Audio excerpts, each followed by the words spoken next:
everyone, I am Rebecca from ChemKnits and I'm here today with another sock blank special episode. We are going to dye a stroll sock blank that is 2 50-gram skeins of stroll fingering weight yarn, 75% superwash merino, 25% nylon, knit together into a rectangle. So that when you dye the sock blank in whatever pattern you want, you will end up with 2 identical skeins of yarn, perfect for socks or mittens or something else. The sock blank I am going to dye today is for a Kickstarter backer who requested a random pattern in red and black. My plan is to use the Wilton Color Mist red to create a dip dyed gradient over the whole sock blank, and then create a fun pattern using the Wilton's black color mist spray. And I think that the combination of these 2 techniques will create something really fun. I pre-soaked the sock blank in plain tap water overnight. I will use my salad spinner to remove as much of the water as possible before we start dip dyeing. I filled this pot about half full with water, and I am going to add 2 tablespoons of white vinegar.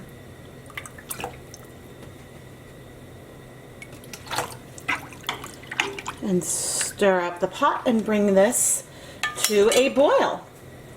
I have here a half a cup of water, and I am going to use the base red food coloring, which has a mixture of red number 3 and red number 40 in it. Whoops. And my plan is to use about 60 drops of food coloring.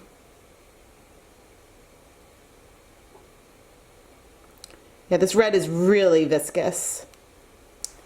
The first video where I use this food coloring will come out in a couple weeks, but I like the depth of color from this food coloring enough that I am still using it. So anyway, I will add the drops to my color and then we'll get ready to dip dye. Okay, I've added approximately 60 drops of food coloring.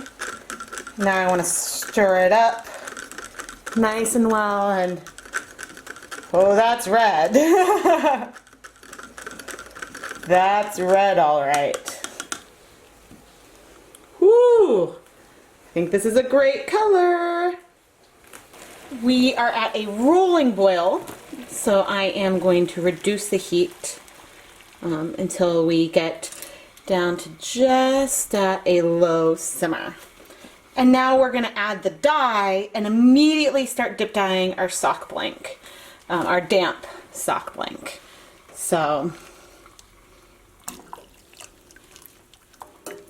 okay, and hopefully too much color won't crash out. But let's start dyeing and slowly dip up and down. There is a lot of color in here, so my hope is to have red all over the sock blank, including this last tip, but have darker red at one end and paler red at the other. So I want to make sure that everything has some access to the color. But you can see that already, I'm going to raise the temperature a bit, already a lot of the dye has cleared.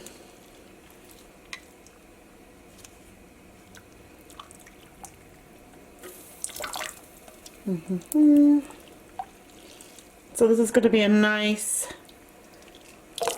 subtle gradient, but we definitely have more color in one end than the other. I'm now going to let this sit in the pot for another 5 minutes to allow the rest of the color to absorb to the blank. So you can see that there's still some, I guess, almost orange left here in the pot, but most of the color is already in the yarn. 5 minutes have passed, and there's still the tiniest amount of color in the pot. Let's actually pick up the yarn and get a sense. I mean, that is some color, but most of the color by far is in the yarn. I'm going to go ahead and let this heat for 5 more minutes, and then I will turn off the heat and remove it from the pot. So we've now been completely in the pot for a total of 10 minutes, and I am going to turn off the heat and remove our sock blank from the dye pot.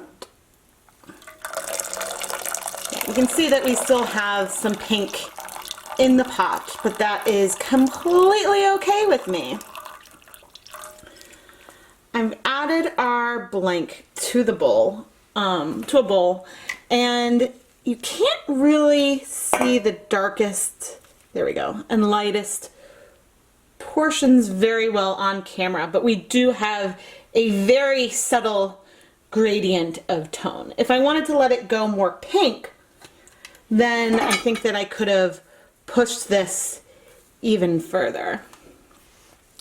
But now we need to let this cool completely, so that way we can dye it using the food coloring sprays.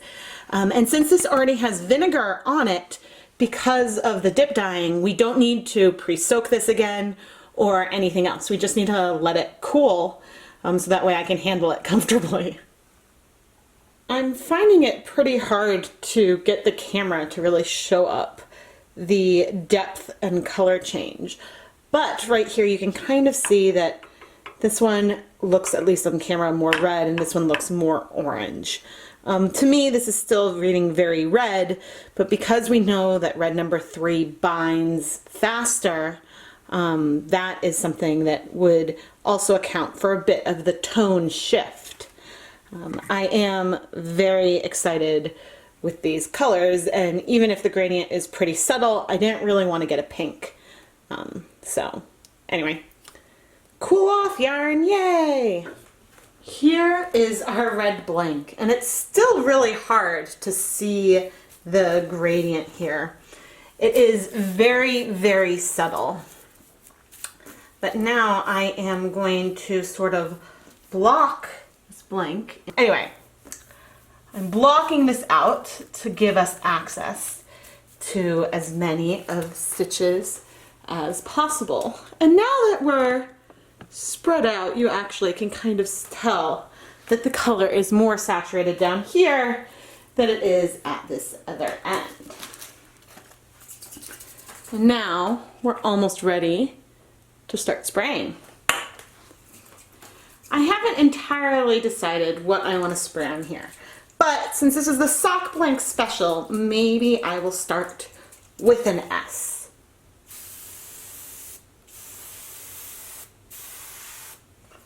Interesting. Barely any is coming out. I had this issue, there we go, last time. A nice S for our sock blank special. A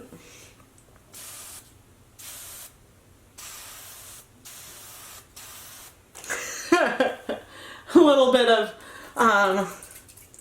graffiti. But the nice thing is see how little penetration we get on the back, so this will actually lead to some speckling.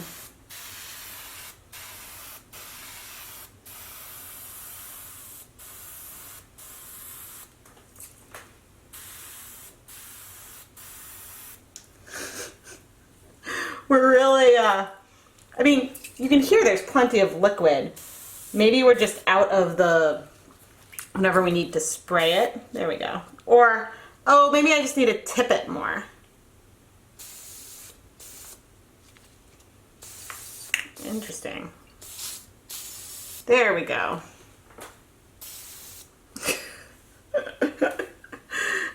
Hey, we're going for red and black and we're getting somewhat random over in here. Oh, now we're we're getting better. Okay, let's connect some of these lines. Ooh, I'm feeling kind of constellation-y. I suppose the S doesn't make sense, but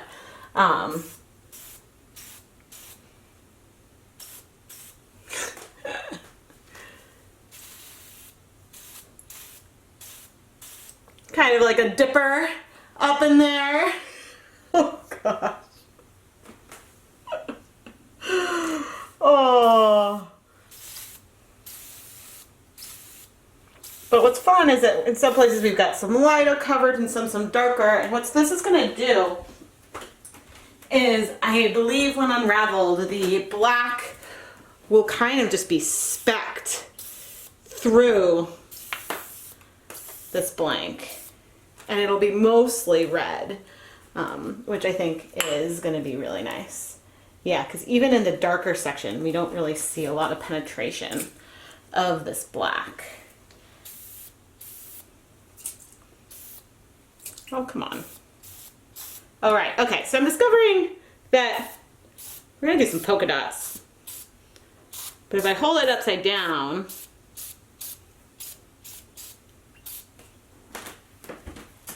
we can get more of the black coming out. And then you can do kind of some lighter coverage as well.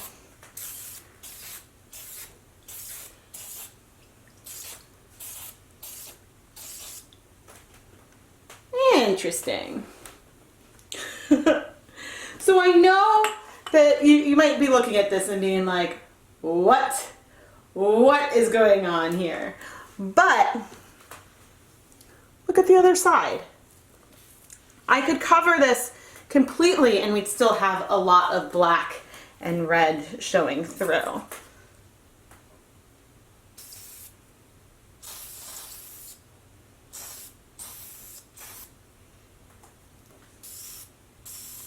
O, C, K,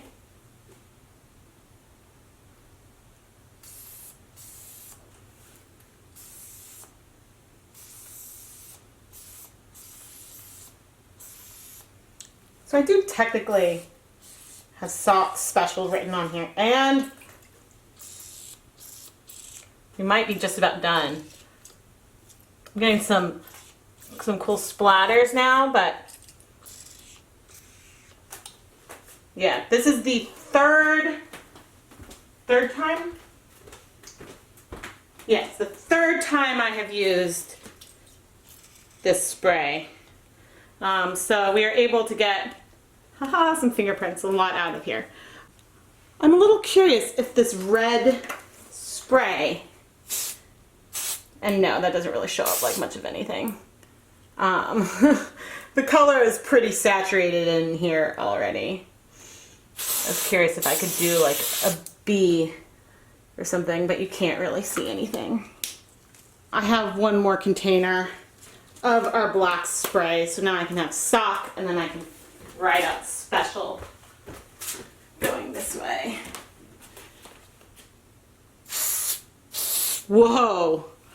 That is so much. E, C, I, A, L. That is so much darker on the fresh one, but we're still not getting penetration all the way through. Now I want to just write blank.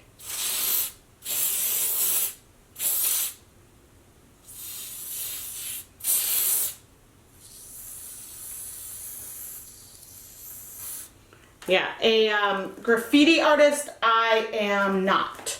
But, and I actually feel bad that I'm not going to get to unravel this blank, because I think that once you unravel them, they look like so much cooler. Because then you're really able to see like a lot of the breaking and stuff. But you'll see as I wind this one up that we have very little color, well, very little of the black that came through on the back.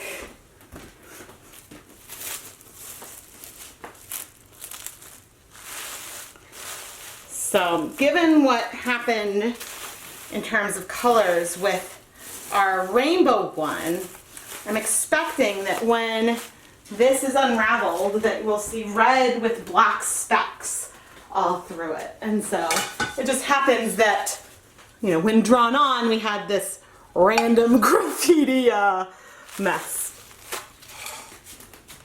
All right, I am going to microwave this on high for a total of 4 minutes in 2-minute increments, or until our blank is hot to touch. Our yarn is hot to touch, and now I just need to let it cool completely before we wash the sock blank. Let's unwrap our red graffiti yarn.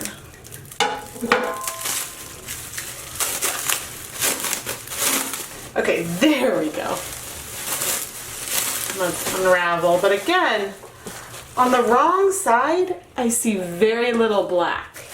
Then when we get to the right side, our random graffiti pattern, you know, constellation words. I was going for something that was completely random, and I think it'll be really cool how this is going to be able to turn into something so beautiful. Because I think these black sections will end up having a kind of speckled appearance. And can you tell now the gradient is super, super subtle. We'll see if it's a little more obvious when it dries. Maybe I just had way too much dye in the pot, but we certainly have red and black. And I'm going to add some clear dish soap to help rinse out anything that's left. There's some other stuff in with the spray, and we saw that there was like glycerin or something in the colorite system. But check it out. All of our color is in the yarn. So I'm going to rinse this a few times just to make sure to like rinse out the vinegar, and okay, maybe I think I see like a hint of pink right now. But I'm going to rinse out and I'll make sure the water runs clear, rinse out all the soap, and then I'll put this through the salad spinner and hang it up to dry and show you the finished yarn.